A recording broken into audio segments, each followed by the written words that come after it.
પૂરતા ખાતરને પગલે ખેડૂતો મુશ્કેલીમાં મુકાયા। ચોમાસાની સિઝનમાં ખેડૂતોએ ખરીફ પાકોનું વાવેતર બાદ હવે ખાતર મૂકવાનો વારો આવ્યો છે।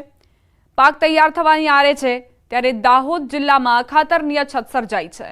જો સમયસર ખાતર નહીં મૂકવામાં આવે તો પાક નિષ્ફળ જાય તેમ છે। પ્રધાનમંત્રી કિસાન સમૃદ્ધિ કેન્દ્ર પર છેલ્લા કેટલાક દિવસોથી ખાતર માટે લાંબી કતારો લાગે છે। ખાતર લેવા આવેલ ખેડૂતોએ ન્યૂઝ 18 ગુજરાતીને પોતાની વેદના જણાવી હતી। ખાતર નથી મળતો એને આરો પીડા થઈ રહી છે ભાઈ। આજુબાજુમાં ગાડીઓ ઉતરે એમ કે તે ત્યાં 500 રૂપિયા લેતે 500 રૂપિયા મૂળ લઈને આવ્યા હોય ઓછા મળે એમ કરી। અહીં 270 વતાડે ભાવ, સરકારી ભાવ 280 નો। તે ઠેકે આવે ત્યારે તમારો ભાવ લે એમ કે આને ખેતી કરવાની 300 રૂપિયા દહાડી આલવાની, એમ મજૂરોને આલવાની, 1000 રૂપિયાની મૂળમાં કેવો ઓરવાની। બસ 2 3 4 5 થેલીઓ લઈ જવાની હોય એમાં બધું ખેતી વગાડવાની, તો પછી કમાઈને છોકરાને ખવાડવાનું હું। માર્કેટ ને કે આજુબાજુ ઓરા ને પ્રાઇવેટ વાળાને બંધ કરી દો તો જ ખાતર મળે, ને તો આમથી કઈથી મળે। લોકો 300 રૂપિયા લે અને 600 રૂપિયા એમ કહેતા, પછી ભાડું કઈથી લાવવાનું ને ખાતર કઈથી ઠેલી એક માણસ લે। નવાગામ ખાતે ખાતરની કાળાબજારી ચાલી રહી હતી। ખેડૂતોની મજબૂરીનો ફાયદો ઉઠાવી અમુક લોકો દ્વારા 270 રૂપિયા મળતી ખાતરની થેલી 400 થી 600 રૂપિયા સુધીમાં વેચી રહ્યા હતા। જે બાબતમાં ન્યૂઝ 18 ગુજરાતી દ્વારા જિલ્લા વિસ્તરણ અધિકારીને માહિતી આપી કાયદેસરની કાર્યવાહી પણ કરવામાં આવી છે। દાહોદ જિલ્લામાં 5 લોકો સામે કાળાબજારીની ફરિયાદ નોંધાઈ છે।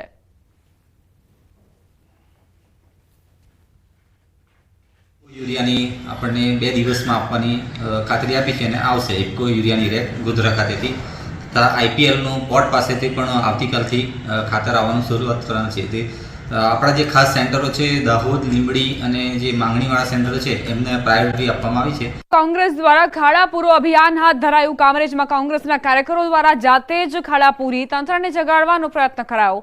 કામરેજ વિસ્તારમાં ઠેર ઠેર મસમોટા ખાડા પડ્યા છે। ખાડા રાજથી વાહન ચાલકો અત્યંત પરેશાનીનો સામનો કરી રહ્યા છે। અનેક વખતની રજૂઆત બાદ પણ તંત્ર દ્વારા કોઈ કામગીરી નહીં કરવાનો કોંગ્રેસે આક્ષેપ મૂક્યો। મનપાએ કામગીરી ન કરતા કોંગ્રેસ કાર્યકરોએ સ્વખર્ચે રોડના ખાડા પૂરીને વિરોધ દર્શાવ્યો। વિરોધ પ્રદર્શનમાં સુરત જિલ્લા કોંગ્રેસ પ્રમુખ સહિતના કાર્યકરો ઉપસ્થિત રહ્યા હતા। ભ્રષ્ટાચારના કારણે બિસ્માર બનેલા રોડ હોય, બિસ્માર પડેલા જે બ્રિજો છે એને ઉજાગર કરવા માટે વિદ્યાર્થીઓ પરેશાન છે। નાની નાની સ્કૂટી અને બાઇક લઈને નીકળનારા તમામ પરેશાન છે। એમના પ્રશ્નોને ઉજાગર કરવા માટે આ એક કાર્યક્રમ આપ્યો હતો। ટૂંક સમયમાં જો આ ખાડા ભાજપના શાસન દ્વારા પૂરવામાં નહીં આવે તો ઉગ્ર આંદોલન કરવામાં આવશે। અંદર એ લોકોના શાસકના લોકો અંદરના ઝઘડા એ લોકોને કામ કરવા દેતા નથી એકબીજાને, અને કામ કરવું નથી। અમુક લોકોએ તો ખાલી ફોટાની શોબાજી કરવી છે। રસ્તાઓ અને ખાડા પૂરવા સ્થાનિકોએ જાતે મહેનત કરવાનો વારો આવ્યો છે। જામનગરથી રાજકોટ હાઈવેથી જામનગર કંડલા હાઈવેને જોડતા 20 ગામના અંતરિયાળ રસ્તાનું સમારકામ હાથ ધરાયું અને એક સેવાભાવીએ ગ્રામજનોના સહયોગથી સ્વખર્ચે રોડનું સમારકામ શરૂ કર્યું। 20 ગામના ગ્રામજનોની માંગણી બાદ તંત્રની કામગીરી ન થતા સેવાભાવી દ્વારા કામગીરી કરવામાં આવી। દ્રશ્ય આપ જોઈ રહ્યા છો, હાલ રામપર ગામ પાસે જે લોકો છે તે અગરબત્તી કરી અને નારિયેલ ફોડી રહ્યા છે, ખાતમુહૂર્ત કરીએ છે। એમની સાથે જ સીધી વાત કરીશું। શું કહેશો, શા માટે ખાતમુહૂર્ત કરવું પડ્યું? આ રસ્તા ઉપર અત્યારે આપ ઉભા છો અને ટ્રેક્ટરો અને જેસીબી લઈને પણ આવ્યા છો। અહીંયા હું આ રોડ ઉપર નીકળ્યો, પોઝિશન બહુ ખરાબ જોઈ બાકી, એટલે આ સરપંચને મળ્યો અને બધી વાત કરી કે મારે આ કરવું છે બાકી, બરાબર। અને આ 10 થી 15 ગામને જોડતો બહુ બિસ્માર હાલતમાં રસ્તો છે બાકી, તો તરત જ મને એવું મેં નક્કી કર્યું કે મારે આ ફાઇનલ કરવાનું થાય છે। કોના ખર્ચે કરવામાં આવી રહ્યું છે અને આ પ્રકારની કામગીરી કેટલા સમયથી કરો? આ મારા ઘરના ખર્ચે જે પૈસાથી હું કરું અને 7 વર્ષથી આવું રોડ રિપેરિંગ કરું ખાડાઓ અહીંયા। કેવી તકલીફ પડે છે? કેટલા ગામને જોડતા રસ્તાની આ પ્રકારની? આ 18 થી 20 ગામને જોડતો રસ્તો છે અને 2 નેશનલ હાઈવે જોડતો રસ્તો છે। આ છેલ્લા 4 થી 5 વર્ષથી આવી નવી હાલતમાં છે અને દર વર્ષે અમે અમારા ગામના 100 ખર્ચે રસ્તો રિપેર કરી છીએ। પ્લસ ગામમાં કોઈ બીમારીનો કેસ હોય, ડિલિવરીનો કેસ હોય તો 108 ને રજૂઆત કરતા જેટલી વાર જામનગર લાગે એટલી વાર આ 3 કિલોમીટરમાં વાર લાગે છે। ઘણીવાર મુશ્કેલીઓ વેઠવી પડી છે। જે પ્રકારે રસ્તા પર આપ દ્રશ્ય જોઈ રહ્યા છો, હાલ ટ્રેક્ટરની મદદથી રસ્તો છે તે રિપેર કરવામાં આવી રહ્યો છે। અહીં જેસીબી પણ બોલાવવામાં આવ્યું છે અને જે પ્રકારે આપ જોઈ રહ્યા છો ગ્રામજનો ઉપસ્થિત થયા છે અને રસ્તાનું રિપેરિંગ કામ કર્યું છે। જે પ્રકારે સરકારી અધિકારીઓ અને નેતાઓ દ્વારા રસ્તા રિપેરિંગની કાર્યવાહી થતી હોય છે, તેવી જ રીતે ગ્રામજનો એકત્ર થઈ અહીં જે પ્રકારના દ્રશ્ય જોઈ રહ્યા છો, હાલ જેસીબી અને ટ્રેક્ટરની મદદથી રસ્તાઓના જે ખાડા છે તે ખાડા બુરવામાં આવી રહ્યા છે. જે પ્રકારે લોકો છે તે લોકો રોડ રસ્તાનું સમારકામ કરાવી રહ્યા છે. જે કામ સરકારને કરવું જોઈએ એ કામ હવે લોકો આગળ આવી રહ્યા છે. અરવિંદભાઈ નામના જે વ્યક્તિ છે, વ્યક્તિએ સ્વખર્ચે આ રસ્તાનું સમારકામ શરૂ કર્યું છે. ગ્રામજનોના સહયોગથી અત્યારે જાત મહેનતને જિંદાબાદ કરી અને છેલ્લા ઘણા સમયથી જે રસ્તાની તકલીફ હતી એ તકલીફ દૂર કરવા માટે કાર્યવાહી છે તે શરૂ કરવામાં આવી છે.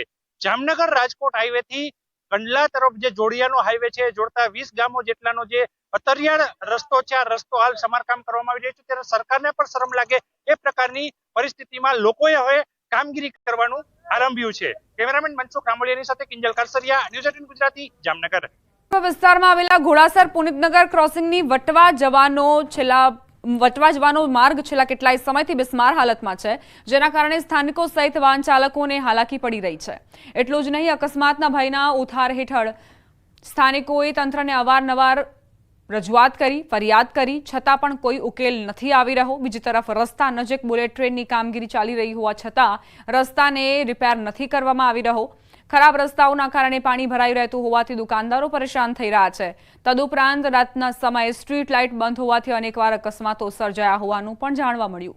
અમદાવાદનો ઘોડાસર વટવા વિસ્તારનો રોડ વહેલી તકે રિપેર થાય તેવી સ્થાનિકોએ માંગ કરી.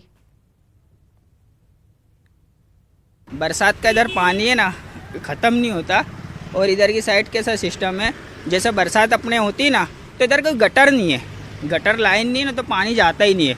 और बरसात का हिसाब पानी के हिसाब ये अपने पानी के हिसाब से मच्छर बहुत होते और पूरा का पूरा पानी भरा रहता है. अच्छा, कौन सा एरिया है, किस वजह से होता है ये पुनीत नगर सोसाइटी कहलाती है.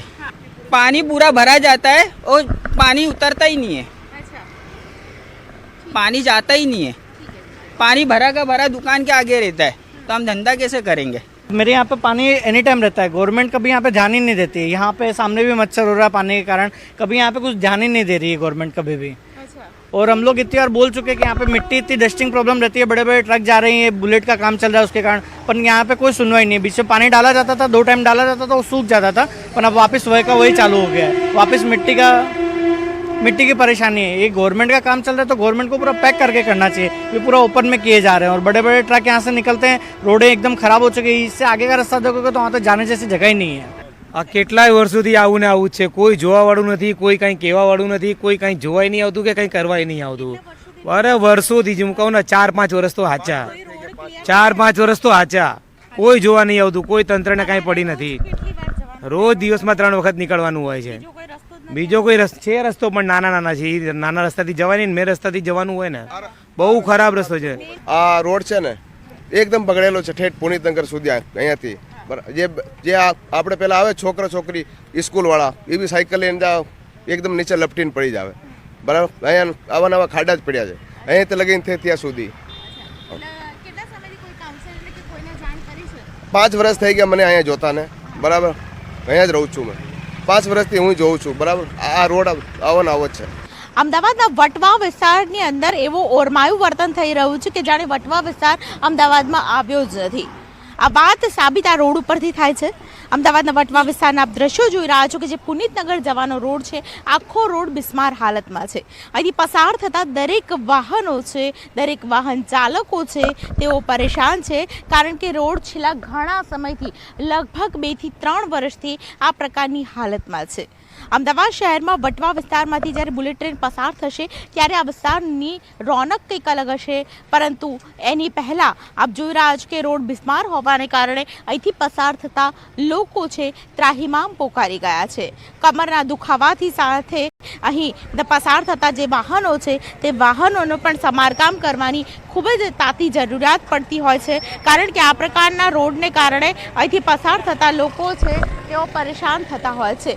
વિદ્યાર્થીઓથી લઈને મહિલાઓ જ્યારે અહીંથી પસાર થાય, એમાં પણ રાતના સમયે પસાર થતા હોય ત્યારે કેવી હાલત થતી હશે આ રોડ પરથી આપ દિવસના દ્રશ્યો પરથી જ જોઈ શકો છો. તેને કારણે અહીંના લોકો છે, ખાસ કરીને ન્યૂઝ 18 ગુજરાતીને પણ તેમણે અપીલ કરી છે કે આ પ્રકારના રોડ જો સુધરતા હોય તો સુધારીને કોર્પોરેશન સુધી આ વાત બતાવો, કારણ કે આ રોડ છે તેને કારણે રોજનો આ રોડ કે જેને કારણે લોકો ખૂબ જ મુશ્કેલી અનુભવી રહ્યા છે. કેમેરામેન ક્ષણિક મહેતા સાથે દીપિકા કુમાર, ન્યૂઝ 18 ગુજરાતી, અમદાવાદ.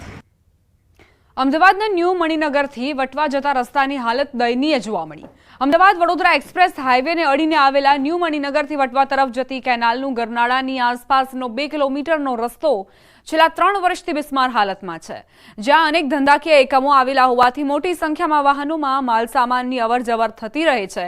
પરંતુ બિસ્માર થયેલા આ રસ્તાના કારણે અવારનવાર લોકોને હેરાન પરેશાન થવાનો વારો આવી રહ્યો છે.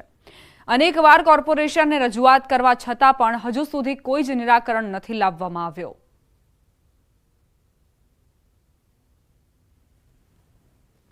અમદાવાદના ન્યૂ મણિનગરથી વટવા જવાના રોડ ઉપર રોડ જ નથી. આપ જોઈ રહ્યા છો દેવાશ્રય ઇન્ડસ્ટ્રીયલ પાર્ક, કે જ્યાં ઔદ્યોગિક અનેક એકમો આવેલા છે અને તેને કારણે અહીંથી વાહનોની અવરજવર સૌથી વધારે હોય છે. પરંતુ આપ હાલત જુઓ, અહીં રોડ જ નથી અને તેને કારણે જે વરસાદ પડ્યો તેનું પાણી આજ દિન સુધી અહીં ભરાઈ પડીને રહે છે. તેને કારણે લોકો ખૂબ જ પરેશાન છે. આ રોડ ઉપરથી પસાર થતા તમામ લોકો છે તે અહીંથી જે ખાડામાંથી પસાર થાય એમાં પણ આ પાણીને કારણે અનેક સમસ્યાઓનો સામનો કરી રહ્યા છે. અમદાવાદ શહેરની આ તસવીર છે કે જ્યાં વટવા વિસ્તારની અંદર, ન્યૂ મણિનગર વિસ્તારની અંદર લોકોને રોડ જ નથી મળતા. એમાં પણ ઇન્ડસ્ટ્રીયલ એરિયા હોય અને ખાસ કરીને મોટા વાહનો જ્યારે અહીંથી પસાર થતા હોય ત્યારે સ્થાનિકોની માંગ છે કે આ રોડને તાત્કાલિક રિપેર કરવામાં આવે, જેથી કરીને રોજના જે વાહનો અહીંથી પસાર થાય છે તેમાં કોઈ પણ પ્રકારની નુકસાની ન થાય.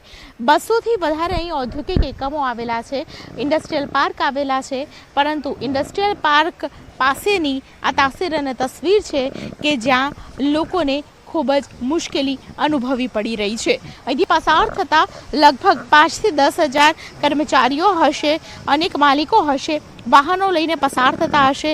અહીંથી ટ્રકો પણ જાય છે જે ઇન્ડસ્ટ્રીયલ એરિયાની અંદર ખાસ કરીને અવર જવર કરતા હોય છે, માલ સામાનને એક સ્થળથી બીજે સ્થળે મોકલતા હોય છે. પરંતુ જ્યારે આ રોડ પરથી પસાર થવાનું આવે ત્યારે તોબા પોકારી ઉઠે છે. હજુ પણ એકવાર આ રોડ જોઈ લો, કારણ કે ખૂબ જ મુશ્કેલી ભરી પરિસ્થિતિની અંદર લોકો આ રોડ પરથી પસાર થાય છે. આપ જુઓ કે એક ટેમ્પો આવી રહ્યો છે અને અહીંથી જ્યારે પસાર થશે ત્યારે કેવી હાલત થશે. આ તરફથી વટવા વિસ્તારમાંથી ખાસ કરીને એક રોડ આવી રહ્યો છે, એક ટ્રક આવી રહ્યો છે અને આ ટ્રક છે રોડ પરથી જ્યારે પસાર થશે ત્યારે કેવી હાલત થાય છે. કહી શકાય કે અહીંથી આ રોડ એટલા માટે મહત્વનો છે કારણ કે આ એ રોડ છે કે જે અમદાવાદ બરોડા એક્સપ્રેસ હાઈવેને કનેક્ટ થાય છે.